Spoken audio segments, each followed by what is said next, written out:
Injili ya Luka sura ya 10 aya 38 hadi 42.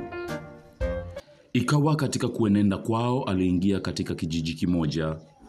Mwanamke mmoja jina lake Martha akamkaribisha nyumbani kwake.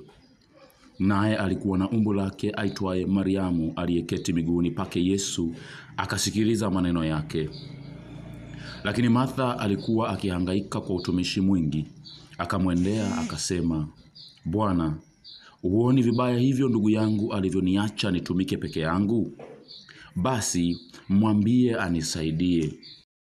Bwana akajibu akamwambia, Martha, Martha, unasumbuka na kufadhaika kwa ajili ya vitu vingi, lakini kinatakiwa kitu kimoja tu, na Mariamu amelichagua fungu lililo jema, ambalo hataondolewa.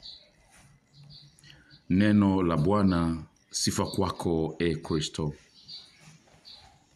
Huu ni uchaguzi.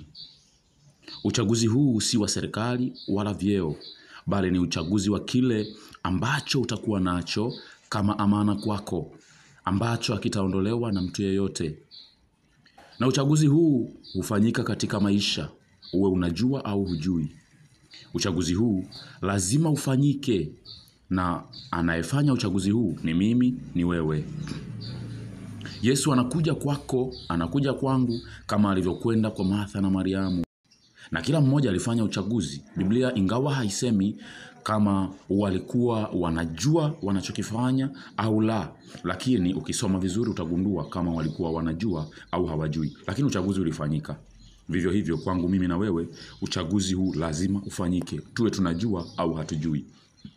Uchaguzi huu ambao tunaalikwa kuufanya leo ni juu ya kukaa magotini kwa Yesu na kumsikiliza, au kumwacha akae peke yake na kuendelea na mambo yetu. Labda tujiulize mimi na wewe, tuko upande gani katika uchaguzi huu? Mariamu alichagua kukaa magotini na kumsikiliza Yesu. Martha alikuwa na utumishi mwingi. Yesu anasema Mariamu amechagua fungu lililo jema, ambalo hataondolewa. Basi tunaalikwa kuchagua leo kukaa magotini kwa Yesu na kumsikiliza, kwa kuwa ndilo fungu pekee ambalo hatutaondolewa.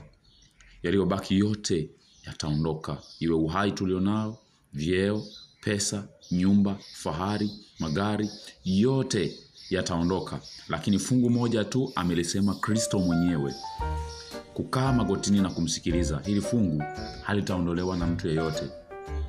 Tumsifu Yesu Kristo milele. Amina.